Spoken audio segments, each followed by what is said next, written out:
भारद्वाज जी का उद्बोधन सुना। काफी अच्छी ज्ञानपरक बातें आपने बताई।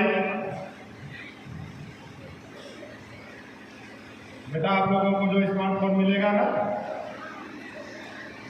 अभी भैया ने पीछे बताया कि लगभग 70 लाख कीमत। सरकार जब चुनाव आता है तो बहुत सारे वादे होते हैं, लेकिन उसे पूरा करने की प्रतिबद्धता जो हमारे मुख्यमंत्री आदरणीय योगी आदित्यनाथ जी ने दिखाई, उसके लिए एक बार जोरदार तालियां हो जाए उनके लिए। क्योंकि तो वादों को करना और उसे पूरा करना दो अलग चीजें होती हैं। बहुत सारे वादे होते हैं, लेकिन युवा सशक्तिकरण के लिए जो यह वादा हुआ था 2019 की कोरोना की महामारी, और उस कोरोना की महामारी में सबसे ज्यादा अगर कोई प्रभावित हुआ तो एजुकेशन सिस्टम प्रभावित हुआ। कक्षाएं बंद हो गई थी। आनंद फानंद में आदेश जारी हुआ कि ऑनलाइन क्लासेस चलाई जाए। ऑनलाइन क्लास सुनने में तो अच्छा लग रहा है, बड़े शहरों में तो यह कुछ हद तक सफल भी हुआ। जो गार्जियन इकोनॉमिकल स्ट्रॉन्ग थे, उन्होंने डिवाइस अपने बच्चों के लिए उपलब्ध करा दी, उनके बच्चे कुछ क्लास करते भी थे। लेकिन गांव में एक बड़ी समस्या थी। गांव में निवास करने वाला हमारा जो भाई था, उसके पास कोरोना में जब सारी चीजें बंद हो गई थी तो शाम का चूल्हा जल रहा है तो सुबह का कैसे जलेगा, ये एक बड़ी समस्या थी। वो अपने बच्चों के लिए एंड्रॉइड फोन से कहां से लाता, कहां से वह शिक्षा दिलाता उसको अलग। इस पीड़ा को महसूस किया हमारे आदरणीय मुख्यमंत्री जी ने। हमारे मुख्यमंत्री और प्रधानमंत्री जी दोनों लोगों के उद्बोधन को मैं सुनता हूं कि जब प्रधानमंत्री जी का होता है तो वो कहते हैं कि हमारे 125 करोड़ परिवार के लोग, और मुख्यमंत्री जी के उद्बोधन में मैं अक्सर सुनता हूं कि हमारे 23 करोड़ उत्तर प्रदेश के निवासी। तो हर परिवार को अपना मान के उन्होंने सोचा था। जो सशक्त है आर्थिक रूप से, सामाजिक रूप से, उनके यहाँ तो सारी चीजें अवेलेबल हो जाती है। हमारे वो भाई जो धनाभाव में, वो परिवार जहाँ धनाभाव में शिक्षा बंद हो रही है, उनके लिए उन्होंने सोचा इस योजना। बस यह एक योजना इसलिए नहीं है कि आपके हाथों में ये स्मार्टफोन चला जाए और योजना का उद्देश्य पूरा होगा। इस योजना का उद्देश्य तब पूरा होता है जब इस डिवाइस का सदुपयोग होता है। पहले कोचिंगें चलती थी, बड़ी बड़ी कोचिंगें होती थी, बड़ा नाम होता था और बड़े नाम के साथ बड़ा पैसा भी लगता था वहां एडमिशन के लिए। IAS PCS की तैयारी एक आम परिवार के बच्चों के लिए बहुत कठिन है। बाहर रहना, इकोनॉमिकल रूप से पैसे की व्यवस्था करना, रूम का रेंट लेना, खाने पीने की व्यवस्था और कोचिंग और बुक्स, ये सारी चीजें लगभग इम्पॉसिबल सी क्रिएट होती थी। कभी बच्चे जाते थे बाहर, कुछ महीने तैयारियों के बाद उन्हें लगता था कि मैं सर्वाइव नहीं कर पाऊंगा। उसमें सबसे बड़ा रोल आर्थिक होता था। उन्हें लगता था कि मेरे परिवार इस संसाधन को कहां से इकट्ठा करेगा, कैसे मैं आगे की पढ़ाई जारी कर पाऊंगा। लेकिन आज इस स्मार्टफोन ने उन सारी समस्याओं का निदान कर दिया। लाखों रुपए जमा करके जिन कोचिंगों में एडमिशन लेके लोग पढ़ते थे, आज उन्हीं टीचर्स के लेक्चर आपके नेट पर अवेलेबल 6,000, 5,000, 2,000, 3,000 के पैकेज हैं, और उस पैकेज में अवेलेबल आप पढ़ना चाहें तो एक जो आपका स्मार्टफोन है ना, ज्ञान का भंडार, सारे लेक्चर, सारे बुकें इस पे उपलब्ध, दिखाने के लिए कि हम ई लाइब्रेरी जा रहे हैं, वहां 1 घंटा पढ़ते हैं। क्या पढ़ लेंगे आप 1 घंटा की लाइब्रेरी? तो आपके हाथ में योगी जी ने दे दी, ये लाइब्रेरी लो, इसमें डलवाओ, जितना पढ़ना है आप पढ़ो।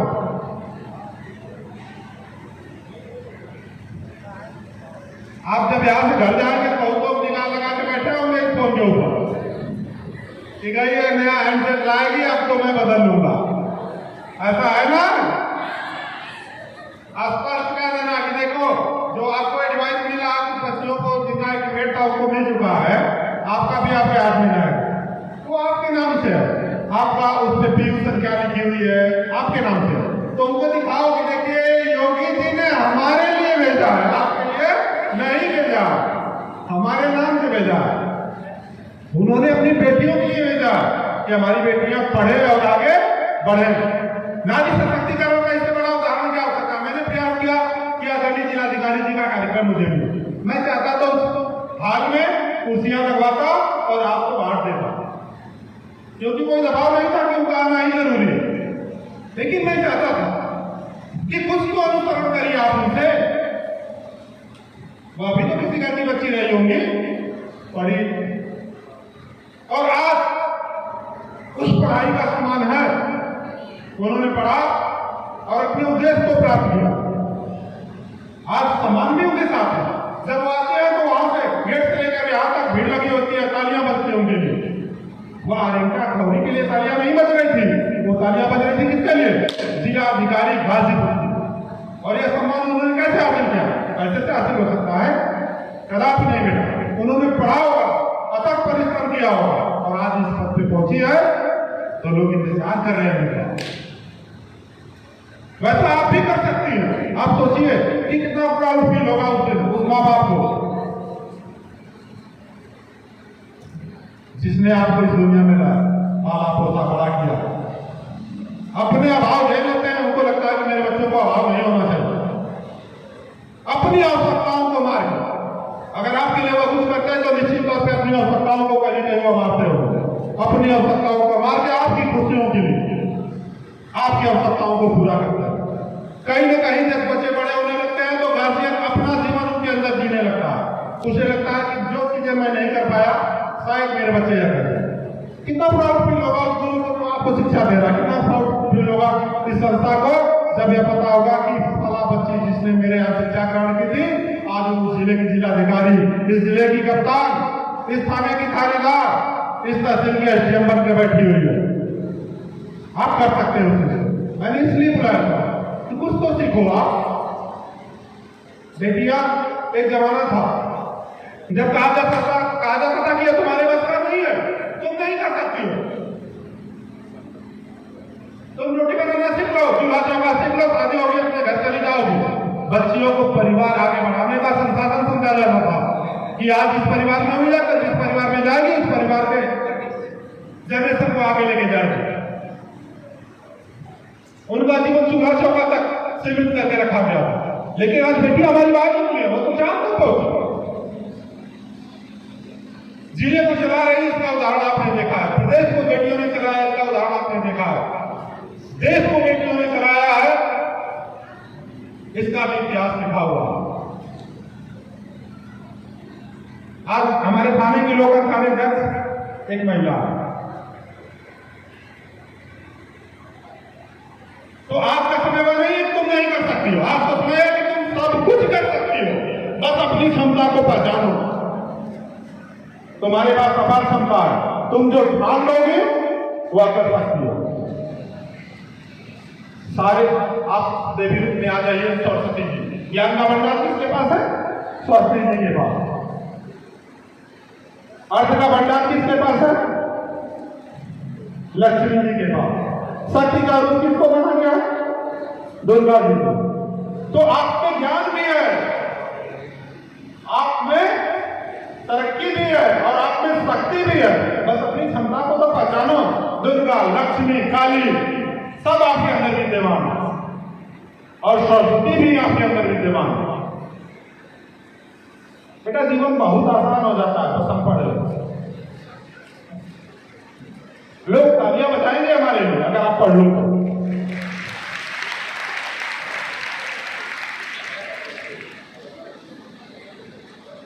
शिक्षा ही एक ऐसा माध्यम है जिसके द्वारा तरक्की सबसे आसानी से प्राप्त की जा सकती है। कोई दूसरा ऐसा साधन नहीं। मुझसे अगर कोई पूछे कि तरक्की, सम्मान, स्वाभिमान सब कुछ एक दायरे में कैसे प्राप्त किया जा सकता है, तो मैं कहूंगा बेटा पढ़ लो और पढ़ के कुछ बन जाओ।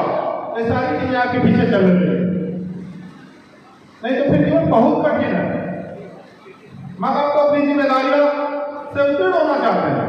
आप ग्रेजुएट हुई, आप पोस्ट ग्रेजुएट हुई, आपको पढ़ा लिया, लगा कि कोई बेटी मेरे बच्चे में नहीं है, एक शादी जोड़ेंगे, आपकी शादी कर देंगे, आप अपने घर चली जाएंगे और खाना बनाना, खिलाना, घर में पोछा मारना, बच्चों का पालन पोषण, और उसके बावजूद भी नमक ज्यादा पड़ गया था, रोटी थोड़ा ज्यादा जल गई थी, चावल कैसा बना दिया, थोड़ा कड़ा हो गया था। मिलता है खाने, मिलता है कि नहीं घरों में? और भाई जहां बेटियां कुछ कर रही है उनको किसी की हिम्मत होती है खाना देने की? बताओ ना, होती है क्या? बोलो आप, मैं अभी से पूछ रहा हूं, होती है हिम्मत किसी को? क्योंकि उन्हें पता है कि मेहनत यह करती है और खाते हम हैं। तो आप खिलाने वाला बनिए उनको, आप ही दिखाइए कि हम कर सकते हैं, हम आपकी बेटियां हैं, हमारे अंदर बहुत शक्ति है। बस सबको आप मौका तो दीजिए, हम पे विश्वास तो दिखाइए। और निश्चित तौर पर आज जितना गार्जियन 5 बच्चे भी देखा है, बहुत सारे परिवारों को मैं देखता हूं, पहले हुआ करता था कि एक बच्ची हुई, 2 बच्ची हुई, तीसरी बच्ची हुई, चौथी बच्ची हुई और बेटे की तलाश में काम चलता रहता था लोगों का। अब मैं बहुत सारे उदाहरण देखते हैं कि एक बच्चियां और लोगों ने कहा कि बहुत हो गया, बहुत हो गया, क्योंकि उन्हें पता है कि बेटी बेटा में कोई फर्क नहीं होता। आप मानो तो कर तो अभी सब कुछ सकती है, तो विश्वास गार्जियन का भी बढ़ा और वह विश्वास तब और बढ़ेगा जब आप मजबूती से आगे बढ़ना चाहते हैं। तमाम प्रतियोगी परीक्षाएं होती हैं, आप कौन कर रहा है? आप उठा के तो बोलिए, कौन काम करता है? कौन काम करता है? बोलो ना, कौन काम करता है? आवाज नहीं आ रही तुम्हें? अच्छा नहीं लगता है क्या जब बेटियां नाश करती हैं आप लोगों को? अच्छा लगता है कि नहीं लगता? तो आप क्यों नहीं बनना चाहती हो? कभी मन में भाव आता है कि नहीं कि एक दिन मेरा भी नाम आए लिस्ट ऑफ लिस्ट में? आता है ऐसा भाव? बस भाव आने से नहीं होगा बेटा, बस भाव आने से कुछ नहीं होगा। भाव को मूर्त रूप में लाने के लिए एक कठिन मेहनत करनी पड़ती है। पहले होता था ना कि ऋषि मुनि जंगल पहाड़ों में रहते थे, सालों साल तपस्या करते थे, इतनी साल तपस्या की और उनको प्रभु मिले। शिक्षा भी एक तपस्या है। जब हम स्टूडेंट लाइफ में होते थे, मैं अपनी भी बात कर रहा हूँ, इसलिए कि हम लोग उस जीवन को जी के आगे निकल चुके और आज आप सबसे जानते हैं स्टूडेंट से बुरा क्या लगता पड़ेगा। अगर कोई कहते हैं बेटा थोड़ा पढ़ लो तो लगता है कि वो भाषण दे रहे, वो भाषण थोड़ा दे रहे, उन्होंने सत्य को पहचान दिया कि शायद हम उस दिन पढ़ लिए होते तो आज ये दुश्वारियां नहीं होती। तो ये तपस्या है, पढ़ाई विज्ञान की तपस्या है। आपको लीन होना पड़ेगा उसको, कुछ बनने के लिए, कुछ करने के लिए। जब तक आप लीन नहीं होंगे, कभी भी बिचवा कहावत होती है, गाँव में कहा जाता है कि बिचवा का कोई मतलब होता है तो बिचवा मत बनिए। सर्टिफिकेट दिलाने का हम लोग तो कंपनी खोल के रखे हैं, लेकिन मैं दावे से कहता हूं कि मेरा हमेशा प्रयास करता है कि मेरी बच्चियों को हर क्लास मिले जो वह पढ़ती है, बेहतर से बेहतर अध्यापक पढ़ाए, बेहतर से बेहतर शिक्षा मिले और किसी दिन कोई क्लास बंद न हो। हमेशा जितने टीचिंग स्टाफ की आवश्यकता होती है उससे कुछ एक्सेस लोग ही रहते हैं। मैं बधाई देना चाहूंगा अपने प्रिंसिपल साहब को, वो लेके कार्ड बैठ जाते हैं कि आज कौन नहीं आया और जो नहीं आया तो उसके क्लास कैसे एडजस्ट होंगे, कौन खाली है, उन लोगों को भेजना, पूरा कराना। और बधाई देना चाहूंगा मैं पूरे स्टाफ को कि उतरी तत्परता से सारे लोग कभी किसी दिन कोई अगर स्टाफ गैरहाजिर हो जाता है तो उसके पीरियड को बढ़ाते हैं कि किसी बच्चे का नुकसान न हो।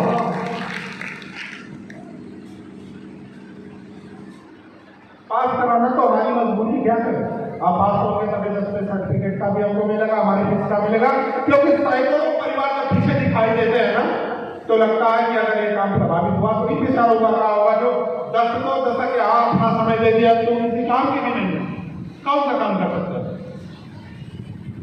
लेकिन आप ये नहीं कर सकते हैं कि किसी भी टीचर्स के द्वारा, स्टाफ द्वारा, मैनेजमेंट द्वारा कभी भी आपकी शिक्षा में कोई कटौती की गई।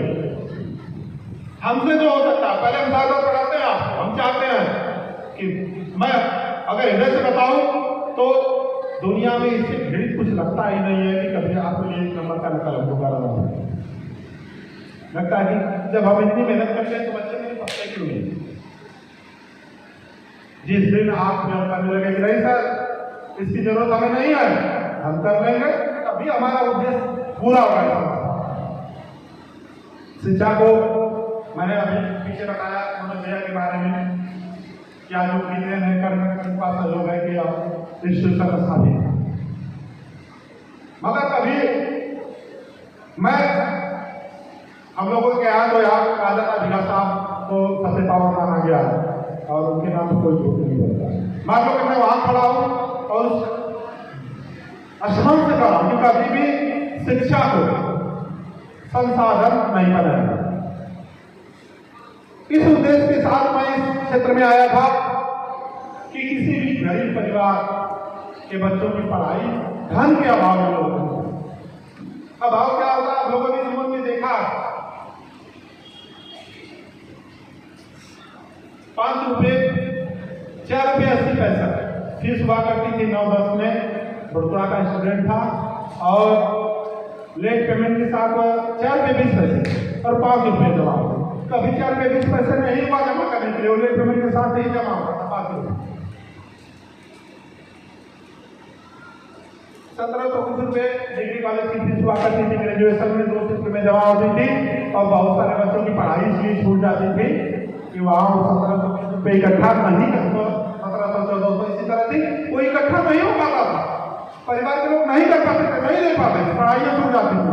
और उसमें भी जानते हो एक ऑप्शन चुना जाता था कि घर में बिटिया हो गई या बेटा हो गया तो बेटे का नाम लिखा दो, चलो बिटिया की पढ़ाई छूट भी जाती है, कोई बात नहीं, क्योंकि इसकी तो शादी करनी है, शादी कर देंगे दूसरे के घर चली जाए।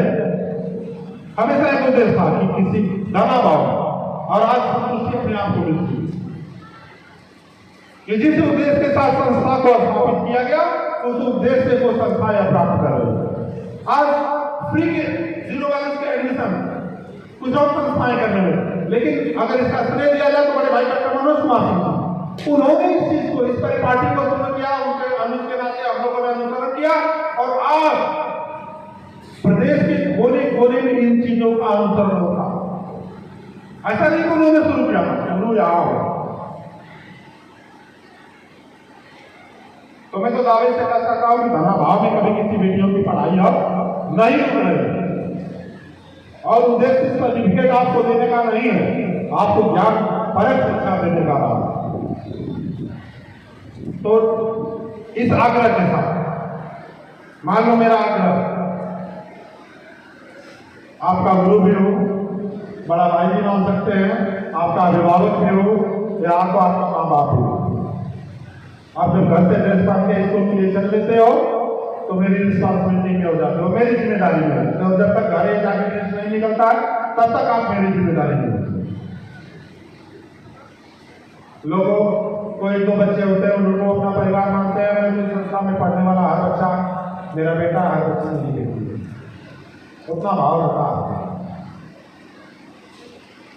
आप अच्छा करें, संस्था के समाज को आगे लेके जाएं, परिवार के समाज को आगे लेके जाए और एक काम जरूर करेगा कि एडवाइस किसी को मत दीजिए, देना मत, कोई कितना नहीं आ रखा है। और एक अपनी ई लाइब्रेरी घर में बनाइए, ई लाइब्रेरी घर में बनाइए और समय जरूर निकालिए। मैं नहीं कर रहा हूँ घर का काम नहीं करो बेटा, वो तो करना पड़ेगा, लेकिन अपने लिए समय निकालो, 1 घंटा 2 घंटा हमें सिर्फ पढ़ना है, हमें कुछ नया सीखना है और कुछ करना है। बहुत बहुत बधाइयां आपको इस हैंडसेट के लिए और इस विश्वास के साथ कि मेरी बेटियां इसका सदुपयोग करेंगी और कुछ बन के दिखाएंगी, परिवार का नाम आगे बढ़ाएंगे, हमारे सम्मान को आगे बढ़ाएंगे।